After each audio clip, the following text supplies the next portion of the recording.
побудь зі мною, просто удвох, як колись в тишині, без всяких тривог, без звуків бою, що без сліз і без болю моєї країни. Я знаю, що вистоїм.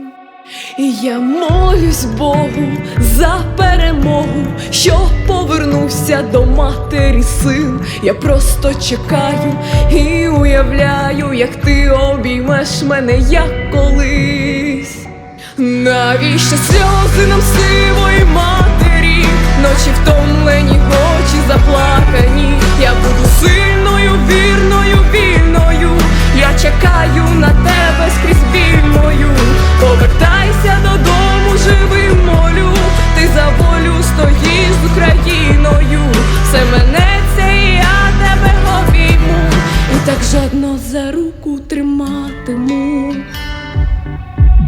І знову дивитись в очі твої, тримай за долоні, я в твоєму полоні. Герою мій, повертайся живим, так боляче в скроні, бо ти там у вогні. Я молюсь Богу за перемогу, що повернувся до матері син. Я просто чекаю і уявляю, як ти обіймеш мене, як колись. Навіщо сльози нам сивої матері, ночі втомлені, очі заплакані? Я буду сильною, вірною, вільною. Я чекаю на тебе скрізь біль мою. Повертайся додому живим, молю. Ти за волю стоїш з Україною. Все минеться і я тебе обійму, і так жадно за руку триматиму.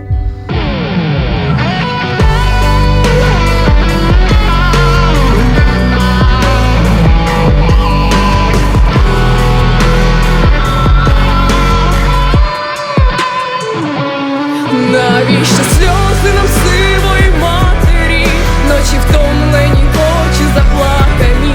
Я буду сильною, вірною, вільною. Я чекаю на тебе скрізь біль мою. Повертайся додому живим, молю. Ти за волю стоїш з Україною. Все минеться і я тебе обійму. Прошепочу, що завжди кохатиму.